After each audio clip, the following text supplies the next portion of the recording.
দেখুন, ঘর জামাই হতে পারলে আমি আপনার ছেলের বউ হতে রাজি।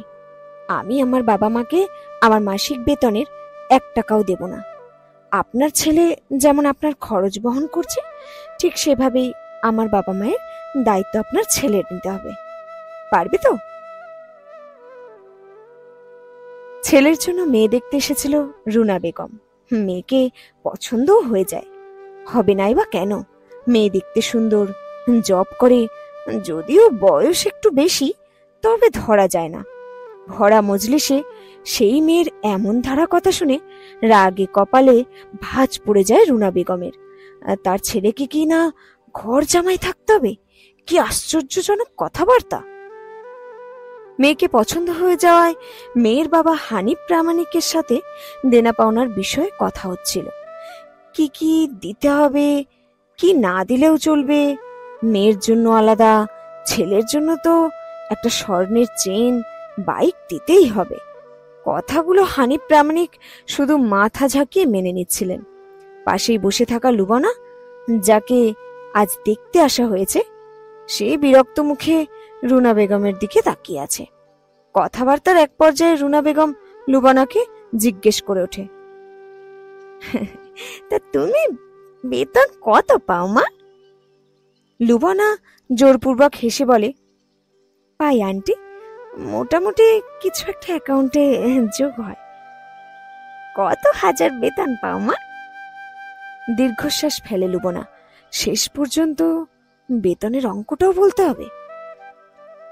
সে মেঝের দিকে তাকিয়ে বলে, 27,000 টাকা, কোনো কোনো মাসে 25ও আসে, ঠিক নেই। রুনা বেগম সচ্ছল একটা হাসি দিয়ে বলে, মাশাল্লাহ মাশাল্লাহ, খুব ভালো। শোনো মা, বিয়ের পর কিন্তু তোমার সব কিছুর উপর আমার ছেলের অধিকার থাকবে। দুজন মিলেমিশে থাকবে। তুমি তখন আমার মেয়ের মতো আর একটা আদরের মানুষ হয়ে যাবে। আমার ছেলে কি করে জানো? ওর বেতনের সব টাকা আমার হাতে দেয়। যখন যা প্রয়োজন তখন তা আমার কাছ থেকে চেয়ে নেয়। তোমারও কিন্তু সেই অভ্যেস করতে হবে মা। লুবনা বাবার দিকে একবার দেখে আবার মাকে দেখে। নিজের বিরক্তি ভাব লুকিয়ে বলে, বুঝলাম না আন্টি। রুনা বেগম একগাল হেসে বলেন, তোমাদের বয়সে ছেলে মেয়ে খরচের হাত বেশি কিনা, এই বয়সে না জমালে ভবিষ্যতে কি করবে? বেতনের টাকা জমাতে হবে না? না মানে, আমার বেতন তো আমি পুরোটাই বাবাকে দিই। আমার টাকার প্রয়োজন হয় না। আমার বাবা মা খুশি থাকলেই আমি খুশি। বিয়ের পর তো আর পুরো টাকা বাবাকে দেওয়া সম্ভব না। আরেকটা বাড়িও তো হবে, তাই না বেয়াই? হানিফ প্রামাণিক মৃদু হেসে মাথা ঝাঁকিয়ে বলে ওঠে, জি, জি, একদম ঠিক বলেছেন। সবার মাঝে আরো কিছু কথাবার্তা হয়, যেটা লুবনার একদমই পছন্দ হচ্ছিল না। ছোট থেকে মাথার ঘাম পায়ে ফেলে বড় করলো বাবা মা, আর চাকরির 7 মাসের মাথায় বিয়ে করে টাকা দিতে হবে পুরোটা শ্বশুর বাড়িতে। লুবনা নীরবতা ভেঙে বলে ওঠে, আন্টি, বাবা মা আমাকে এই পর্যায়ে আনতে 27টা বছর আমার পিছনে টাকা শ্রম দিয়েছেন। শ্বশুর বাড়িতে না হয় 5টা বছর অন্তত যাক, তারপর না হয় বেতন ভাগাভাগি হবে। রুনা বেগম কিঞ্চিত ভ্রু কুঁচকে বলেন, এটা নিয়ে এত কথা বলার তো কিছু নেই। তোমাকে দেখতে এসেছি, কথা হবে তোমার বাবার সাথে। তোমার এত কথা বলা মানায় না মা। লুবনা, এত কথা বলতে নেই মা। উনি তো ঠিকই বলেছেন, উনি তোমার শাশুড়ি হবে। উনি তোমার মায়ের মতো, উনার কথা তোমার ভালোর জন্যই।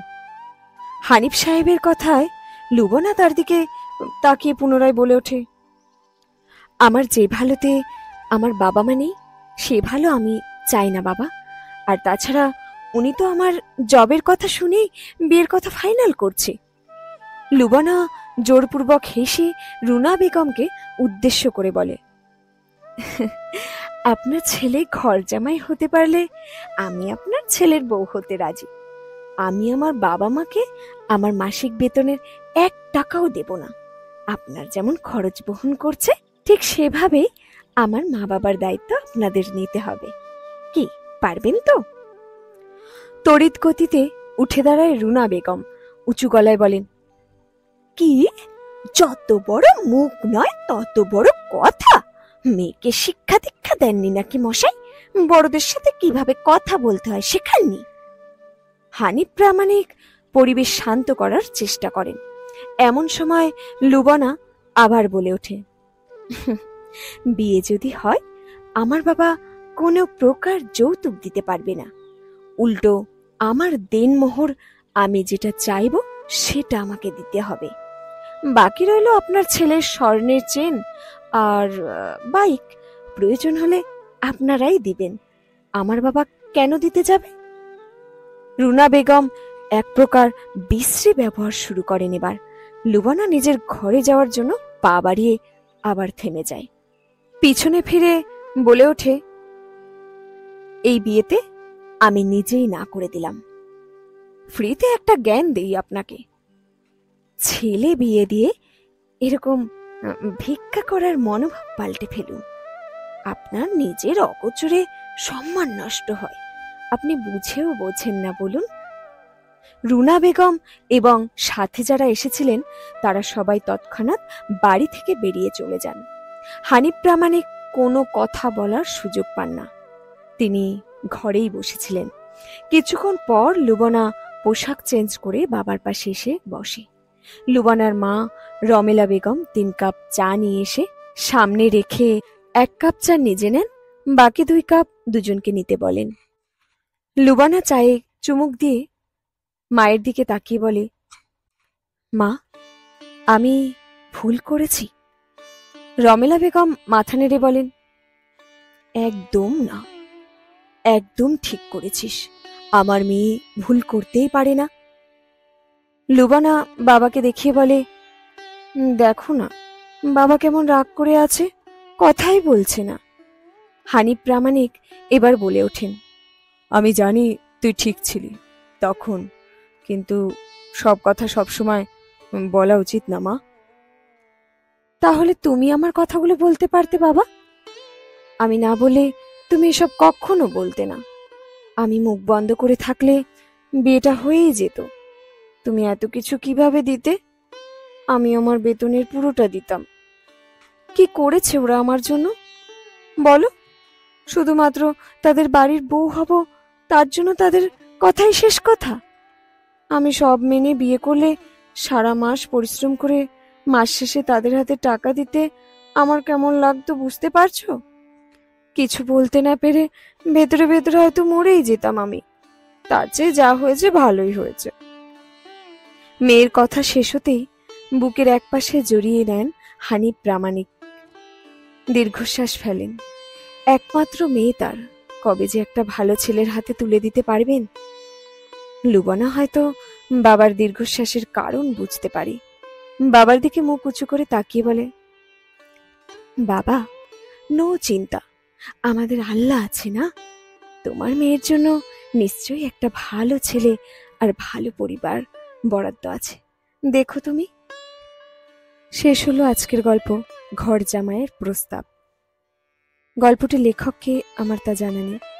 যদি গল্পটি ভালো লেগে থাকে তাহলে বাস্তব ছোঁয়া চ্যানেলকে সাবস্ক্রাইব করে আরও এগিয়ে রাখবেন। এমন সুন্দর সুন্দর গল্প পেতে হলে কমেন্ট করবেন যে আপনারা কি শুনতে চান। সকলে ভালো থাকবেন, সুস্থ থাকবেন।